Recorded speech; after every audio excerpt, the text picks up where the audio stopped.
Here we go. Now we're recording. So welcome to our Core Connects gathering. And we are very excited and very happy to have Felice Winograd as our guide in this program that we're going to do. So in the next hour, we're going to end at 6. We're going to have a program led by Felice, who moved to Rhode Island, I believe 9 months ago from New York. And she is a movement, meditation, and yoga teacher devoted to helping people find ways to relax so they can be present for themselves and their communities. And here we are in an age now where we're all inside and our ability to connect with others is all digital, whether it's on computers or online or on phone or whatever it is, but we're trying to find ways because we are not isolated. We don't do well in isolation. We need people. So I hope that these sessions that we're bringing women together, and whether you're listening to the recording or whether you're live, that this will be something that is helpful to you. Felice is going to lead us in some kind of a movement, dancing, whatever it is, we'll do it, whatever she leads us to do. We're very excited, and some kind of maybe a meditation. And then at 5:40, Michelle Dardashti will be joining us, and she's going to give us some thoughts and some ideas on the Passover. I'll add a few things that I've been thinking about. And that's the plan. So I'm going to hand it over now to Felice. Please, the stage is now yours. Thank you so much. Thank you so much. I'm so happy to be here. I don't think I'll go quite till 5:40, so we may have time in between, I'll just believe it should be about 15, 20 minutes, but I'm so happy to be with you all. I've heard a lot about the group from Alyssa, and I attended the gathering she had in Providence at the art studio, which was so lovely. So I think I recognize one or two of you from that gathering. And as Alyssa said, I'm a meditation, yoga, and movement teacher. And I know for myself right now, I have a young son, and I've been, homeschooling 12 hours a day and trying to work, and wherever we are in our life and whatever we're doing, these times are, extraordinary and unusual and really challenging. And I know one of the things for me and my husband and my mom, my family, how do we have outlets for all of these, the thoughts that are coming up and the intensity of the experiences that I know I'm having. I don't know about you, you all. I would imagine, being inside and all the uncertainty that's in front of us. It just, a lot of people I know I'm talking with are in their mind a lot, and perhaps that's your situation as well. So my training is, how do we as women, as people, as humans, get into practices that help us get out of our mind a bit, for those moments when we can just, it's not like it can happen all the time, but those moments when we can bring down the energy and move into our body, whether that's through yoga or exercising or whatever that is for you, to stop that noise that can be so overwhelming and create stress and create tension and really impact our way of being. So in these crazy times, I think everyone's, of course, very serious because we need to be, but that it's also an opportunity to explore together in community what it means to find ways to relax together, even if it's for small moments. So I today would love to guide you and myself too, because I really need it, in just some gentle movements, stretching, moving our body a bit, not like anything so intense in terms of dancing, but just moving our bodies to music, letting things release from our bodies, having some fun, watching each other. We're all, I've never quite done anything like this. I was going to teach yoga, and then I thought I wouldn't be able to really see your body, so that would be hard. But just take care of your body, do whatever feels good. This is for you. And let's try to create a container where we just have some release and some fun, and then we'll meditate a bit and see what comes up after that. Maybe we can end with a discussion just to talk about how we're feeling. Beautiful. How does that sound? Okay. Okay. Perfect. Stand up. Great. So if you feel comfortable, and if it's You know, if it's comfortable for you, I invite you to stand up. And if you want to have the screen on or off, it's really whatever you're comfortable with. And I'm going to play some music, so I think it should work.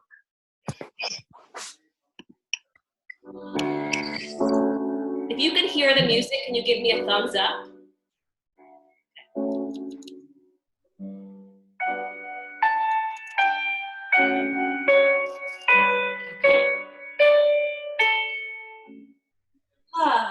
So I will just invite our little group here. I'm so happy to be here with you to take 3 deep breaths together. So you can keep your eyes open or closed, whatever is comfortable for you. Nobody's watching. This is really just for you. So inhaling through your nose and exhaling through your mouth. Letting your knees soften. Inhaling through your nose. Exhaling through your mouth. Inhaling through your nose. And exhaling through your mouth. And if you feel like you're clenching at all in your tush or in the back of your legs, letting that relax. And you can start by stretching up one of your arms to the ceiling. Stretching up and maybe moving your hand in circles. And letting that arm go. And stretching your other arm up. And letting your arm stretch up and your hand move in circles. And letting that go. And now bringing both arms up and just stretching. And if at any time, nobody can hear you, so if at any time you want to release through your mouth or make any sounds, that's all welcome.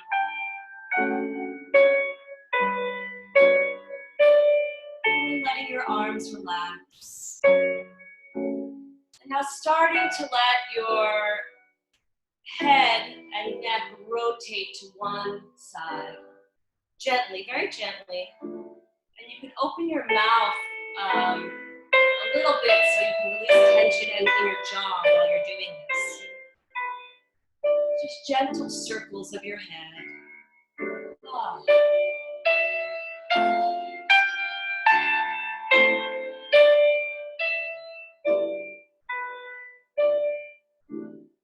when you're ready to stop in that direction and begin in the other direction.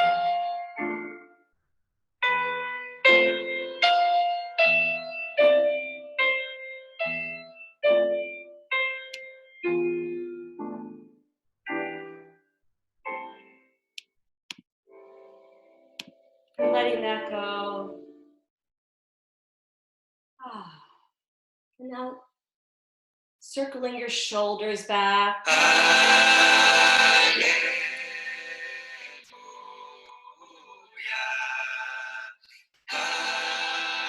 Maybe Cheryl knows this song.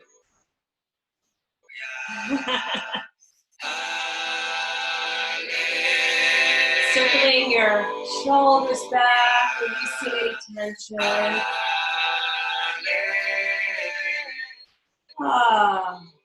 Like shaking out your shoulders. And then let's let that go into a little shake of your upper body. So letting your upper body shake. Great. Yeah, just releasing some tension. And letting that go. And with your knees slightly bent, you can start rotating your hips so you could see me. Just letting your hips go in one direction. Just rotating out, keeping your knees bent.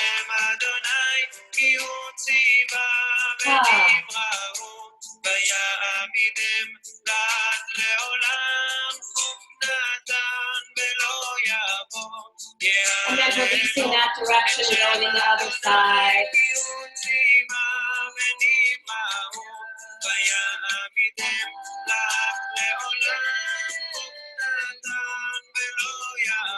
And then letting that go. And then letting your hips shake from side to side. Just doing a little shake. Like shaking is such a good way to release tension. Shaking your legs, your knees, shaking. So now I'm just going to invite you to really start to notice your feet. And maybe moving from side to side on your feet, feeling your feet grounding into the floor, the carpeting. And starting to move around your space a little bit. Just creating your own little dance.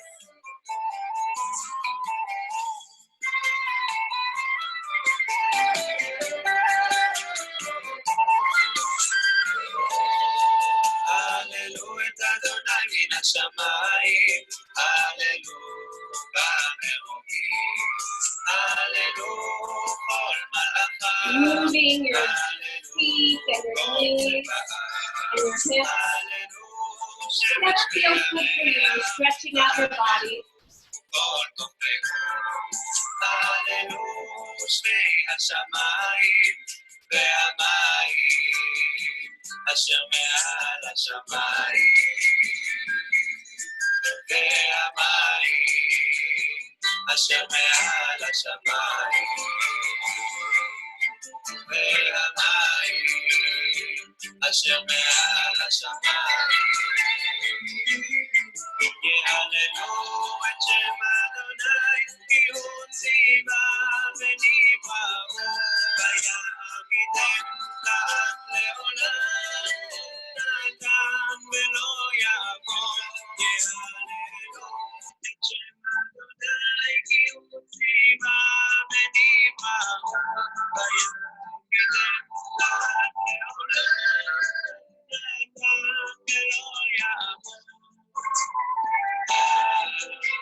If you feel like singing, sending out a prayer, putting your body right here.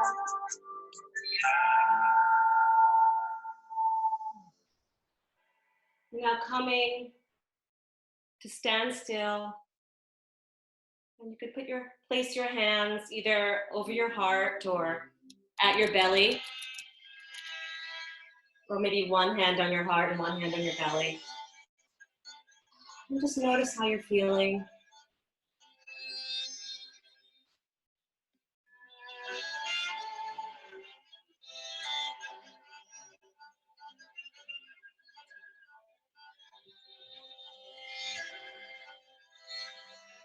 And keeping your eyes closed. Starting to look inside, listening to what your body is telling you. זכרתי לך חסד נעוריי, אהבת כלולותיי. זכרתי לך חסד נעוריי, אהבת And as Cheryl noticed, this is a beautiful song by my friend and Cheryl's friend, perhaps, Shoshana Jedwak, who's really an extraordinary person. When you walked with Feeling her words. And if you want to start, if you feel called to start moving your body again, I'm going to dance a little bit to this song. And Shoshana is a drummer.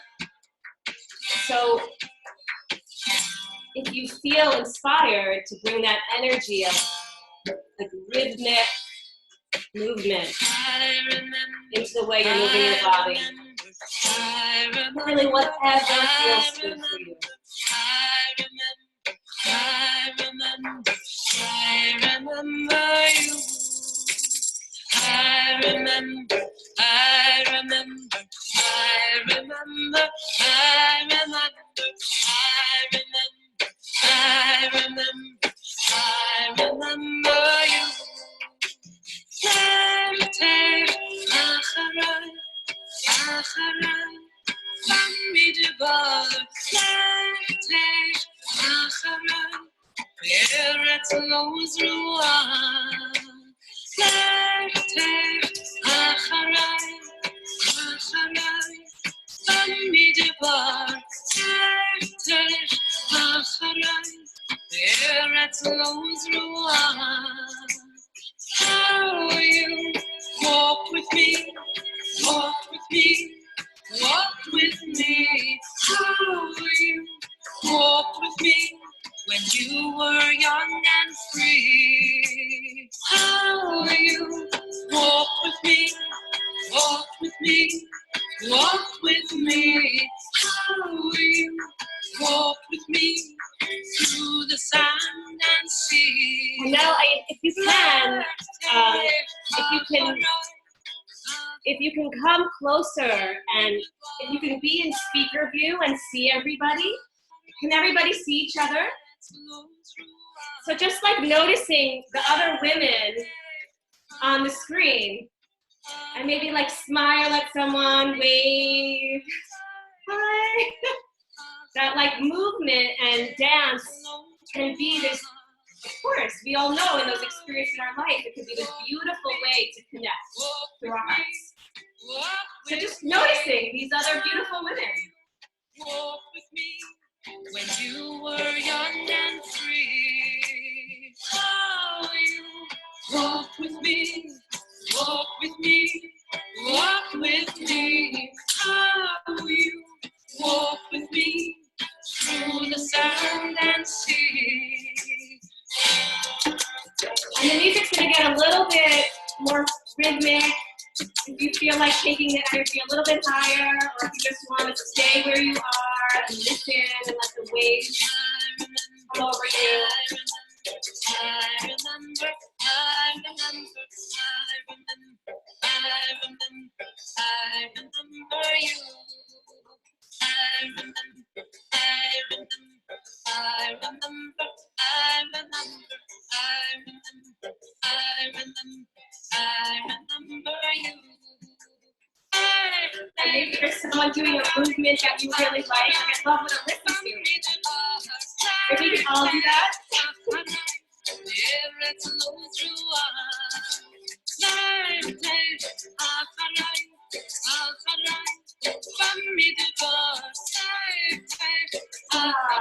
Remembering to breathe.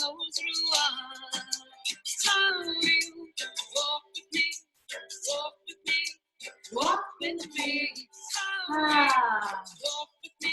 And now sort of letting it come a little bit slower, less full in your expression, coming back into your own space.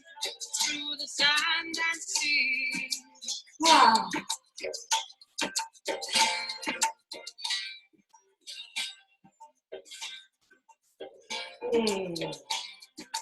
I remember, I remember, I remember, I remember, I remember, I remember you.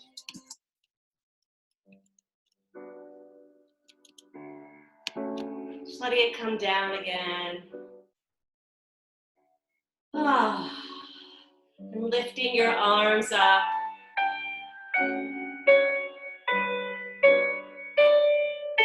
And exhaling. And inhaling.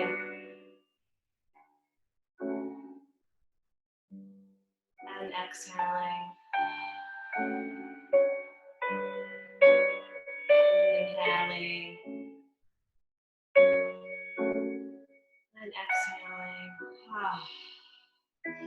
And nobody can hear you if there are any noises you want to make, which is a really great way to release tension stored in different parts of your body. So, ah, ah, ah. If there's any noise that needs to come out, if there isn't, that's totally fine. But if there is, it's a great time. Nobody can hear you. Ah.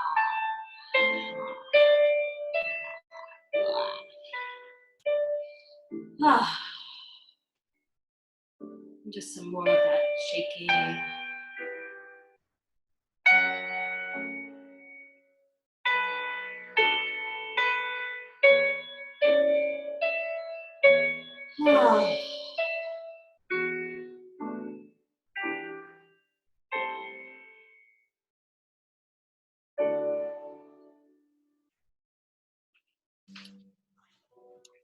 Just letting it go. No need to hold for these moments.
Just any last movements you want to make. Anything that needs to be expressed.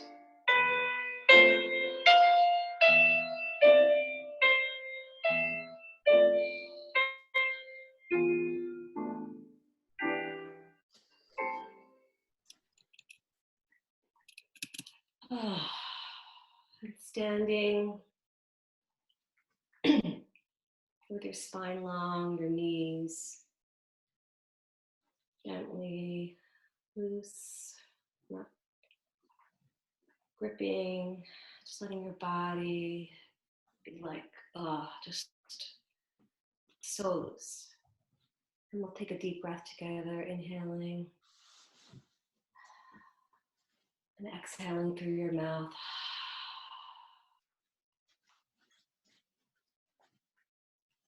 Just taking a moment to notice how you feel.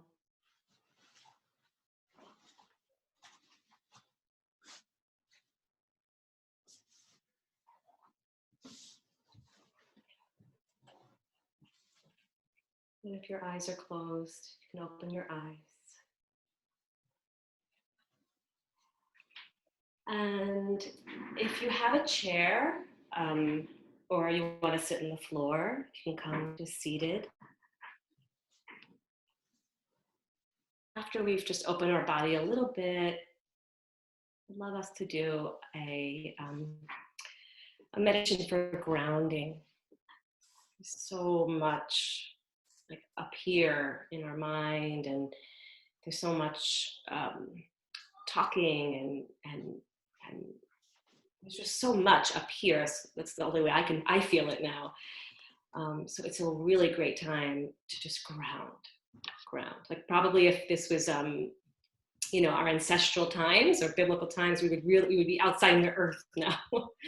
It's like getting down the earth, it's like Jewish priestesses. But our life is a little different in modern times. So however we can ground is really I find it to be incredibly helpful. So I hope that you'll find this meditation to be helpful. So if you're in a chair, I'm shorter, so I have to sort of scoot up. I'd love your feet to be really rooted firmly on the floor or the carpet, whatever your ground is. So feeling your feet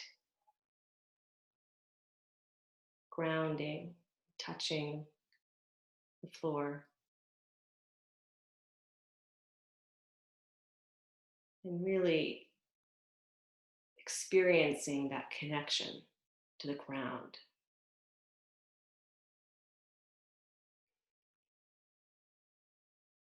And then noticing your sits bone or like your tush grounding into your chair. So your feet and your backside grounding firmly and strongly down. And your spine could be long and loose, you don't need to be tight.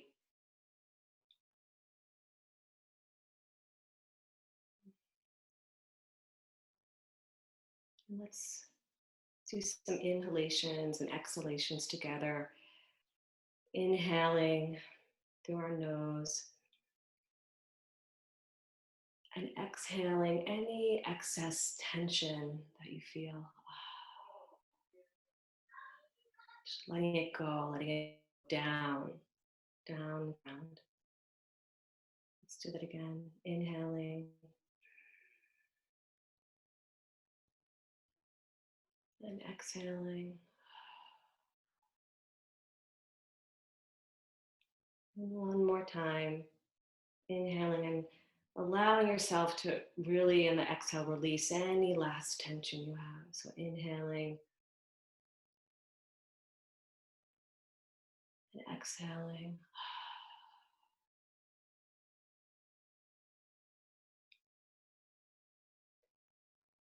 And I'd like to take a moment, if you feel comfortable placing your hand on your heart, or you can keep your hands firmly on your thighs if that feels more comfortable.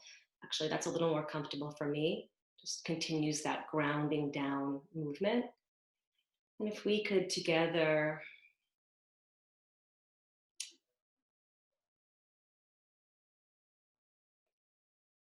send out a collective prayer. First, praying for ourselves and our own well-being, and the presence, our presence here, noticing our presence here. And then taking that energy we've created in our bodies and the blessing of this experience out to our families and our loved ones. And then to our communities, whatever communities you're connected to. And then to wherever you're from, the state that you live in. And then sending out that feeling of prayer to our whole country, spreading it out to all people in our country, and then spreading it out to the world. Just this prayer, whatever your prayer is, maybe there's a word or a feeling that you have, just sending it wide to all people who need it, and feeling that prayer as you send it out.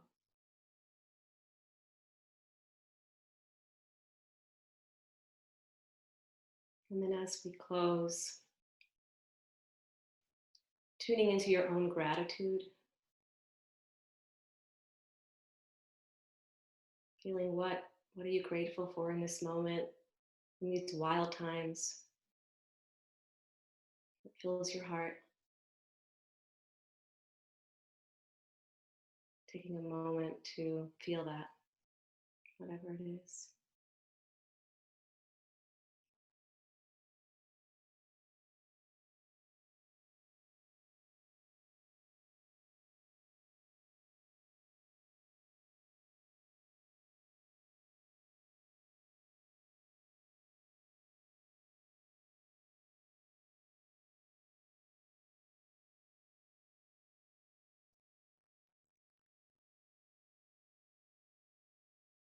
We'll close this grounding meditation. One deep inhale and exhale collectively together. So we'll inhale and exhale. And whenever you're ready, you can open your eyes.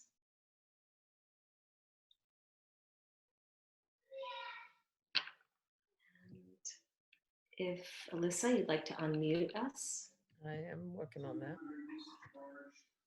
Thank you. Okay, everybody's on mute. Sorry. We unmuted? Everybody's unmuted.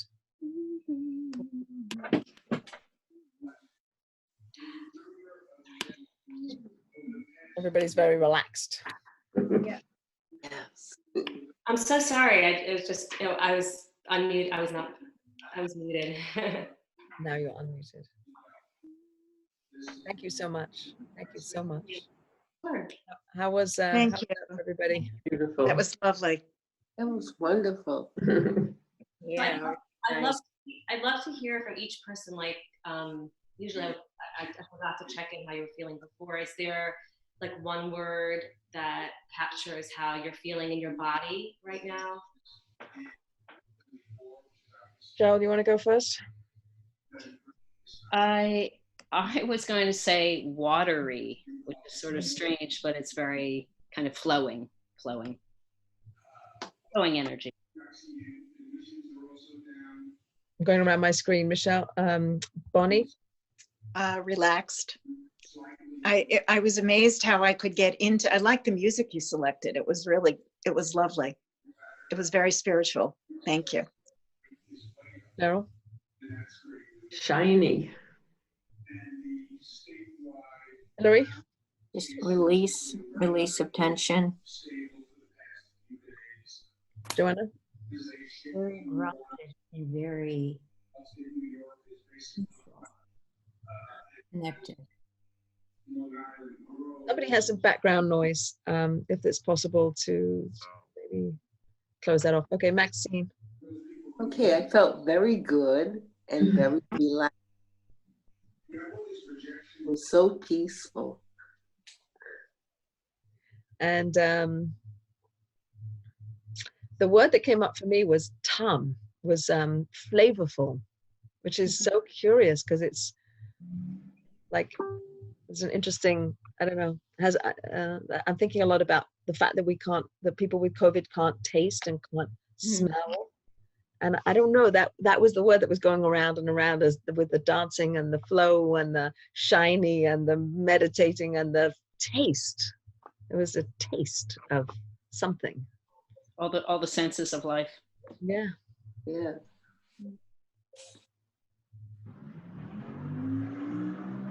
Thank you so much. Thank you, Felice. Thank you. Thank you. And it's recorded, so people can listen to you later, and you can all do that again.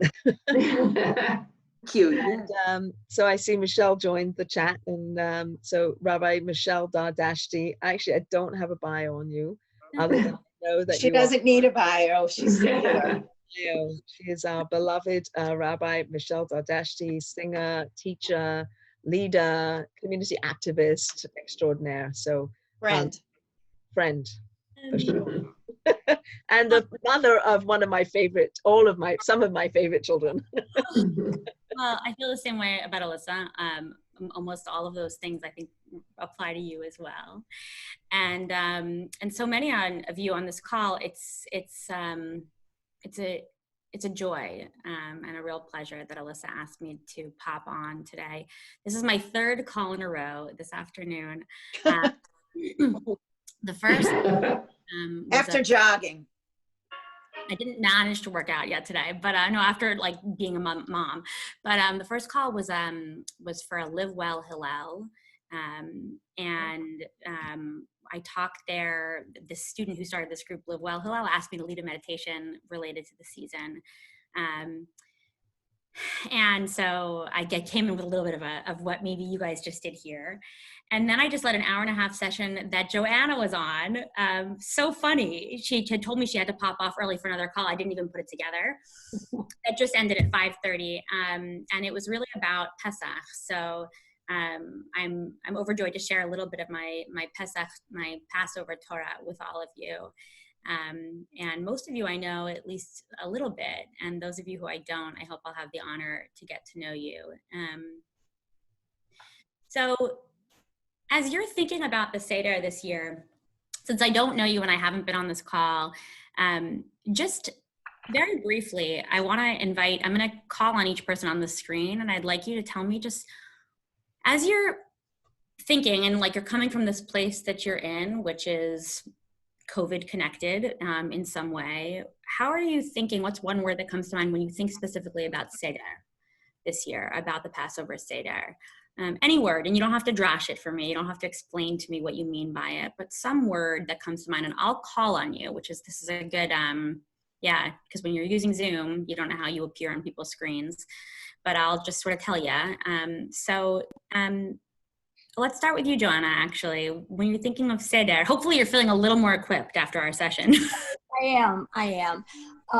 But I am feeling the need for grounding, for community, and fear.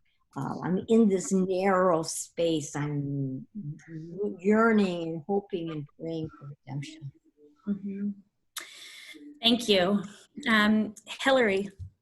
And then, I'm going to ask you each after you speak to just hit mute, just in case the background noise is coming from where you are. After you speak, please. Thank you so much. So Hillary?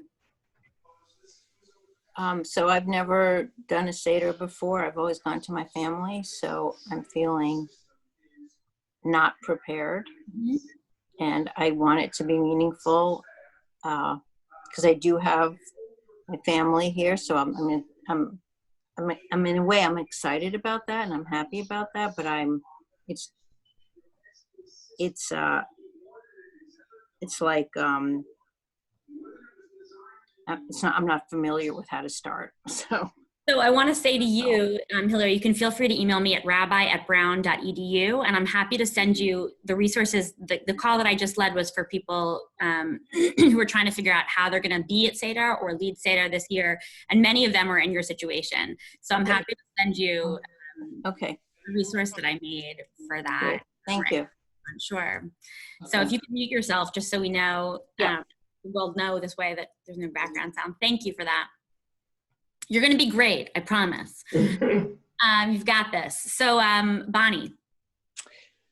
Different. I'm already missing all the people that are not present.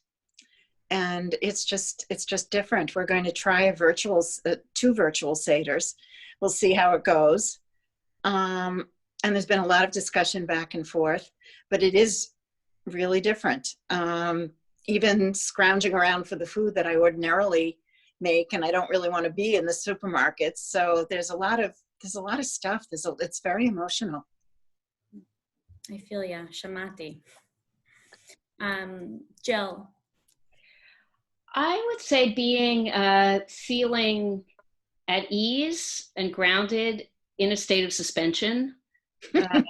Yeah, sort of when you're waiting and your breath is kind of held, like in a state of betweenness, which is where we are. But almost anticipating getting to the other side, like we're in the Red Sea and we need to cross over, but we're still kind of in the sea. Wow, yeah, I feel that. Thank you. Maxine?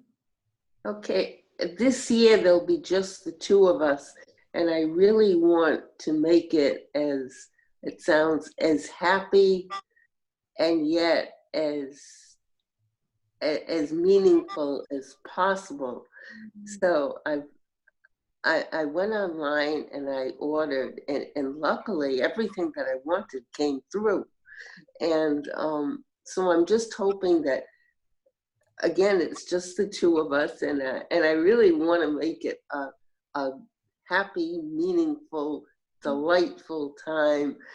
And we had other plans, but of course we couldn't do it. So hopefully, and I even went out and I bought a big red tablecloth, and I want everything to be really nice and delightful. Something, because usually we're with a group, and this time it's just the two of us, and I want it to be as upbeat as possible. Well, I'm going to say something about that. But so it sounds like your word is, optimistic and hopeful. Like the word could have been pressure to make it perfect, but I hope that the word that you'll feel is hopeful and optimistic. It sounds like it. It's beautiful. Cheryl. So I'll take the pressure one. So every year that I make a Seder, I try to bring my family to a place where they connect with the story, with the essence, with the, how it impacts them. Every year it's, okay, let's eat. So this year I've done, every year I do learning. This year, I hope that I can give over the stuff that I've learned to help my family feel the connection to the story, to the past, to the people, to redemption. It's tough. Yeah, I hear in you humbled by the past, and definitely I hear pressure. So hopefully we're gonna take some of that off. I hope, even in like the 10 minutes that I'll spend. Gorgeous. And Felice. Oh, wait, we can't hear you. Oh, you're muted. No, I don't think she spoke yet. Oh. Yeah, I was just, I feel connected and excited in a strange way, because my family has a Seder in Florida every year, and we never go. My parents and my brothers, so we're gonna Zoom into their Seder. We're gonna do a Zoom Seder, and then we're having a second Seder with our best friends in New York, who we were lamenting, oh, this will be our first Seder we're not doing together in 10 years. And, her dad is like Sephardi from Morocco. It's like so special. And so we'll be able to do those Seders in like a different, strange way. But yeah, so I kind of feel excited. Beautiful. Thanks. And Alyssa? I guess I relate to between the straits kind of feeling. And I also feel like there's a lot going on outside in the outside world that I don't really want to know about, but I do let some of it in, and then I push it away. And I wondered about the first Seder, the first Passover night, when those Jews were sitting inside their houses and the angel of death or God himself was like killing off, and there was all this death going on outside, and we're in our homes and we're like listening to the screaming, and we're inside our homes. And like, I feel like that. I feel like, I'm inside my home and I'm safe in my home and I don't want to go out. But I do, so it's conflicted a lot of like paradox. That'd be my word, paradox. So paradox is an amazing segue for me to just spend, 10 minutes talking with you, and maybe just talking, because that's how it works sometimes on Zoom. So I'll do that. And then if there are any, final thoughts or questions, I'm happy to answer them. But so I want to address some of the things that were said. The first thing I want to say, and really I'm talking to you a lot, Hillary, here, and to you, Cheryl, and to all of us who are feeling a lot of pressure. Maxine too, maybe, but I heard you feeling excited. And actually, maybe you're actually exemplifying what I'm about to say here, Maxine, which is one of the things that is both most important in this moment and hardest to feel, and that's why it's both in some ways, is connection. And one of the things that has become very clear to me as a rabbi and as a teacher in this time is that people are looking for connection more than content. And it's one of the things that's the hardest to achieve, right? Like it's easy to send an entire article. It's easy to send, right, to give over a whole like thing, but how do you make someone feel a connection, right? When what you've got is a screen or when you can't touch them, right? So one of the things I want to just offer you all is that if it's over Zoom, I think the key is going to be about finding a good go-round question. And finding good go-round questions, right? Because throughout the story of Passover, there are so many, almost I want to say bechira points, like choice points, where we're supposed to, but the whole theme of Passover is that in every generation, we have to see ourselves as though we personally came out of Egypt. Full stop. Like, what does that mean for each of us this year? Is everyone familiar with that, right? That this is like the quintessential question of the Passover Seder, that in every generation we have to see ourselves as though we personally came out of Egypt. So like, what does that mean for us this year? Now, I think that as Jews, we may have an answer that has to do with rising anti-Semitism. As humans, we likely have an answer that has to do with COVID.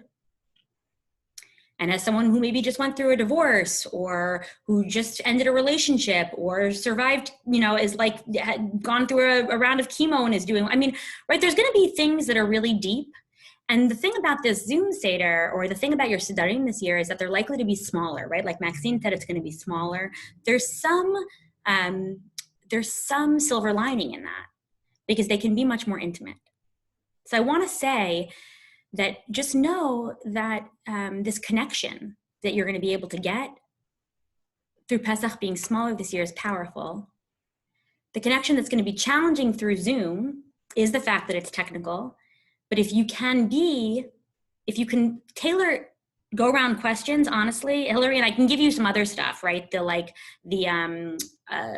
A whole Haggadah that's on PowerPoint if you're using electronics. I'm actually not using electronics, but I have tons of stuff that'll be good for you if you are. But there's lots of ways to sort of get on the same page with people who are doing Zoom. And so tips and tricks like that, I'll be happy to assign. But the biggest thing I want to say to each of us here is just connection before content. And I think this year more than any year, whether you're having it in person or you're having it over Zoom, or you're feeling bad because it's so small, or right, just understanding that the personal, right, the verses that we are actually drashing from, that the rabbis of the Haggadah are telling the story from, are not even the verses from Exodus. They're taking verses that are in Deuteronomy, that are the verses that a pilgrim used to say when he would bring his basket and have gratitude and say, my father was a wandering Aramean, and this is my story. We were enslaved, and God heard my ancestors, and and the reason we read this is partially because it's a summary, and partially because Exodus is all narrated in third person, whereas Deuteronomy is in first person. We, me, my father, my ancestors, my cries. So this year more than ever provides an opportunity. And again, there's a paradox in that because wow, how amazing that I have that opportunity and how sick that I'm feeling these plagues so proximately. But seize the opportunity, because the other thing is that the paradox is an inherent piece of what Pesach is. Pesach is actually training in how to hold the paradox of life. That's actually what it is. And one student on this last call, I think Joanna, it was after you already left, I said, just like let's practice here, how you would ask a question if you were leading a Seder. I said, if you had to answer, what does it mean to you to think about reading? Why do you think you read in the first person? We had the little section from Deuteronomy and we talked about, thinking about personally going out of Egypt and having that be you. And she said on this call, she said, I wonder if it's about, when you say that it was you and it happened to you already and you went out and you escaped oppression, then it implies that you could do it again.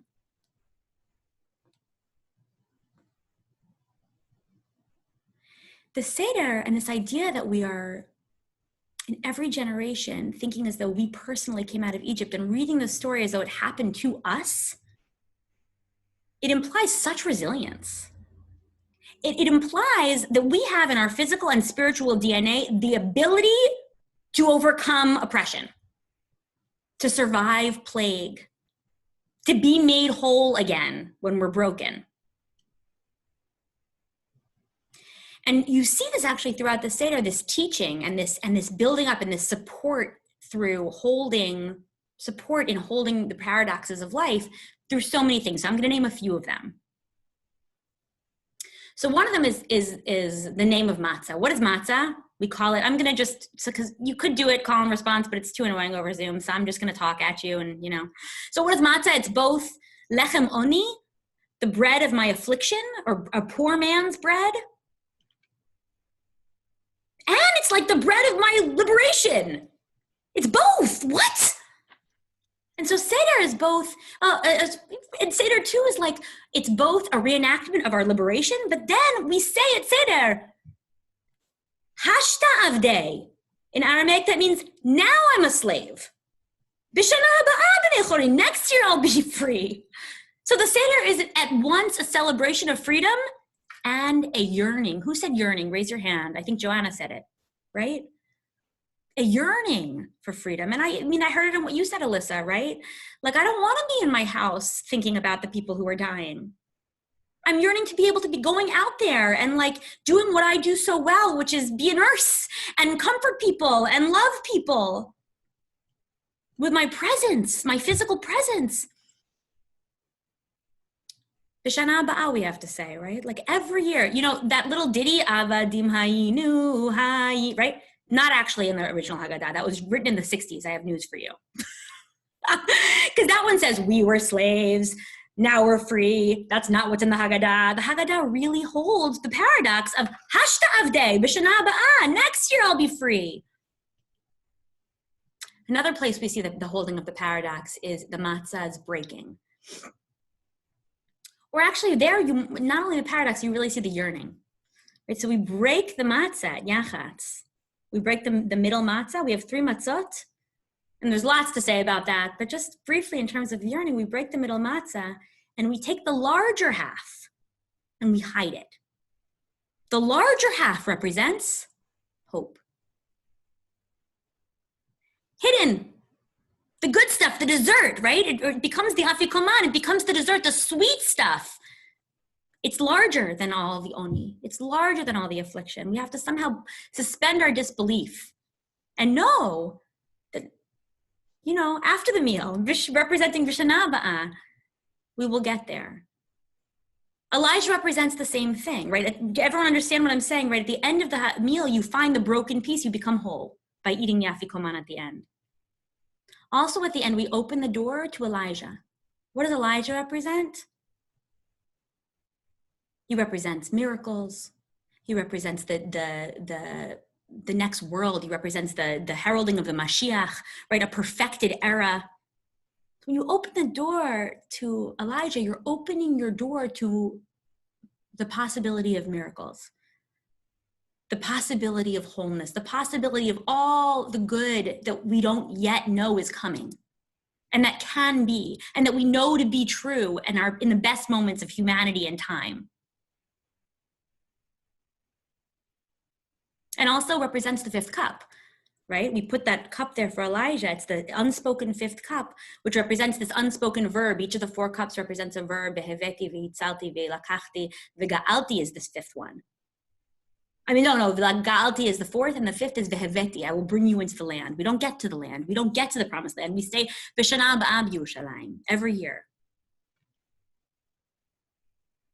So I want to end just because I see that it's 6 p.m. and I want to end with sorry, what? Never mind. That's okay. I want to just end with the last piece that I think really speaks to a lot of what people said, which is, the feelings of fear and the feelings of unpreparedness and emotion and anticipation and waiting and hope, but like mixed with dread. So what is this thing called that we're all getting ready for? Seder, order. And why I think the deepest reason why it's called that is because the rabbis who created it in the period of the Romans, they themselves needed order desperately. Because they were living in the wake of the destruction. The second time the temple was destroyed in Jerusalem, in the year 70, right? They were living in the wake of that, still proximate to that. They couldn't bring Korban Pesach. They couldn't bring the sacrifice of the whole way that they were supposed to do Passover had nothing to do with this. It had everything to do with bringing an offering to the temple that no longer stood. Talk about like the end of the world as we know it. Talk about paradigm shift. Talk about like not knowing what tomorrow is going to hold. They no longer knew how to celebrate this festival. And so they created Seder. They did what they could to create order. And so in celebrating Pesach through a Seder, let it not cause us, let it be a balm, right? Let it be a balm of understanding that this is what they could do. Enact a drinking of wine and a whole order for how to do things. And tell the story. I want to tell you, my friends, that the Haggadah is filled with things you don't need to say. The things you have to do from the Torah is you have to tell the story and you have to eat matzah. The rabbis then also add 4 cups of wine and maror and hallel and one other thing. Reclining, leaning, right? The most important thing on this holiday, the most important thing, give yourself a break, do those things. Most important one, and the one to just add all you can to, is telling the story. Reenacting the story such that it gives you the grounding and the seder and the order and the chizuk, the strength that it was meant to give. And connects you back to a story that reminds you that you are a people and you are connected to people who have survived before and will survive again. I wish you a Chag Sameach, a Zis and Pesach, a sweet, sweet, sweet Passover. Thanks for allowing me to be with you guys. Yasher koyach, Michelle, thank you so much. I actually want to add one. Yeah. I gotta say something, right? But one of the things I've been thinking about is truly like how the meal breaks up the first half of the Seder, that's like exactly like the Egypt experience, that half where it's sort of what we're living, and then there's the present of the meal, and then the future. All the second half of the Seder after the meal is all about the future and about the hope and about what will be in the future. And so just picking up exactly what you're saying is what I've been thinking today, is like we're in that, or almost like the world we're living in is the pre-meal coming into the meal, and then hoping and yearning and wanting the future to be revealed soon. You know, we hide it. We want it to be revealed. We want to understand it. We want to understand what this is all about. And maybe it's beyond us, but I think that's part of the people talking about yearning, and people talking about paradox, and people talking about open, right? And like, please God, being able to stay open enough to know that even if it's beyond us now, right, it's there. Right. Home awaits us, somehow. Right. Thank you. So many thanks. Thanks to Felice for our wonderful dancing and meditation and relaxation and soothing stuff we did. It was awesome. And Michelle, thank you for your teaching and your Torah.